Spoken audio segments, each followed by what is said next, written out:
All right, you guys, so here's my image that I'm going to create a digital cyanotype from.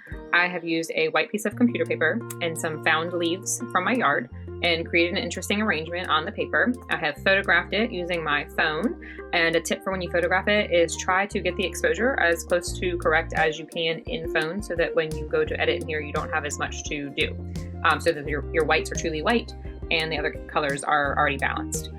So other thing I noticed in here is that my canvas is vertical, and ideally I would like to have this horizontal. So I need to rotate my image. So I'm going to go to image rotation, 90 degrees counterclockwise. Now my image is how I had envisioned it when I photographed it. Another thing that I need to do, and I want you guys to do as well, is to crop this to 8:10. So I'm going to go to the side and get my crop tool. Up at the top here, I'm going to find where it says width by height by resolution, and type in 8 IN for inches, 10 IN for inches, and 300 pixels per inch. Now, you can see on my screen that this is showing vertical, so really I want to flop that, so I'm going to click these two arrows in between to change the orientation of my measurements. All right, and I like it there. If I wanted to zero in on something, I can adjust it here. If I want to shift my image within the crop, I can do that here. I think I like mine right there, so I can either click this check mark, hit enter or return on my keyboard, or double click within the frame here to set that crop. So now I have cropped my image to 8:10. Now I'm ready to edit. So the first thing I want to do, just with any other image, is go to levels and balance out my colors. So I'm going to go to red, hold down option, pinch in my highlight slider, pinch in my shadow slider. Same thing with green, holding down option and sliding in. And last one, blue.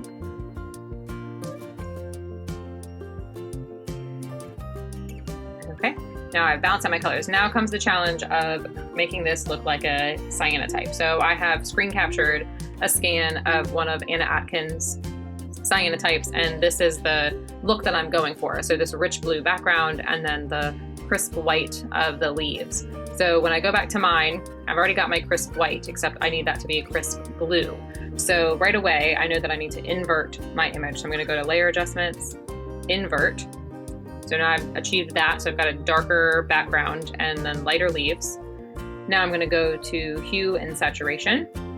And there's a couple of different ways you could do this. If you look at the presets up here in default, you can actually click on Cyanotype. That will get you pretty close to there. However, we want this to be more of a royal blue. So we can adjust the Hue and Saturation by increasing the saturation. You can play with the lightness slider and kind of play with that. If you notice, when we clicked on Cyanotype up here, this colorize box became checked, and that's what's really making it create that monochrome effect over our image. If I were to slide this, you can see that it goes through all the different colors, but we want to stick with this really nice royal blue that is true to a cyanotype. All right, so I've got that there, and I think that actually looks pretty good. I could come back to levels and kind of finesse these sliders if I want to. I think I actually like that to be lined up just a smidge. So I can click that.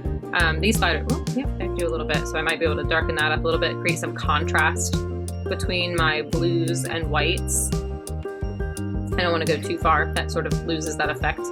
But I think like right in there looks pretty good.